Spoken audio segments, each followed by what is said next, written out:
America की ओर से Iran पर हमला किया जाएगा या नहीं, ये तय करने के लिए 20 जून को अमेरिकी राष्ट्रपति डोनाल्ड ट्रंप ने 2 हफ्ते का समय मांगा। लेकिन इस बयान के 2 दिन बाद ही उन्होंने ईरान के 3 न्यूक्लियर साइट्स पर हमला कर दिया। ट्रंप ने आखिर ये जल्दबाजी क्यों की? इस सवाल का जवाब हमें मिला कुछ हालिया सैटेलाइट तस्वीरों से। दरअसल अमेरिकी हमलों से कुछ घंटे पहले ही फोर्दो साइट के पास कुछ असामान्य गतिविधियां देखी गई। इस बात के प्रमाण के तौर पर कुछ तस्वीरें भी सामने आई हैं। ऐसी अटकलें लगाई जा रही हैं कि ईरान यहां से अपने एसेट्स निकालकर कहीं और शिफ्ट कर रहा था। इन्हीं गतिविधियों के कारण ट्रंप ने इन साइट्स को निशाना बनाने में जल्दबाजी की। ट्रंप ईरान के न्यूक्लियर प्रोग्राम को पूरी तरह से खत्म कर देना चाहते हैं। अमेरिका ने ईरान के फोर्दो, नतांज और इस्फहान न्यूक्लियर साइट्स पर हमला किया है। इन तीनों में सबसे ज़्यादा अहमियत फोर्दो न्यूक्लियर साइट की है।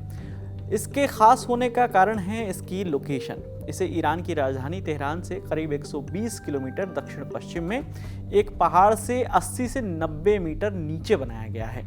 अमेरिकी कंपनी मैक्सार टेक्नोलॉजीज ने इंडिया टुडे ग्रुप को कुछ तस्वीरें उपलब्ध कराई हैं। इंडिया टुडे की ओपन सोर्स इंटेलिजेंस यानी ओसिन टीम ने इन तस्वीरों को एनालिसिस किया और ये सैटेलाइट तस्वीरें 19 और 20 जून की हैं।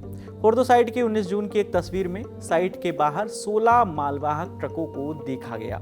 ये सभी ट्रक उस रोड पर खड़े हुए थे जो साइट के भीतर जाने वाली सुरंग के एंट्री पॉइंट तक जाने के लिए बनी हुई है। इसके अगले दिन यानी 20 जून की तस्वीर में देखा गया कि इनमें अधिकांश ट्रक इस रोड से लगभग 1 किलोमीटर उत्तर पश्चिम की ओर खड़े हुए हैं। हालांकि मेन फैसिलिटी के एंट्री पॉइंट के पास कुछ ट्रक और बुलडोजर दिखाई दिए।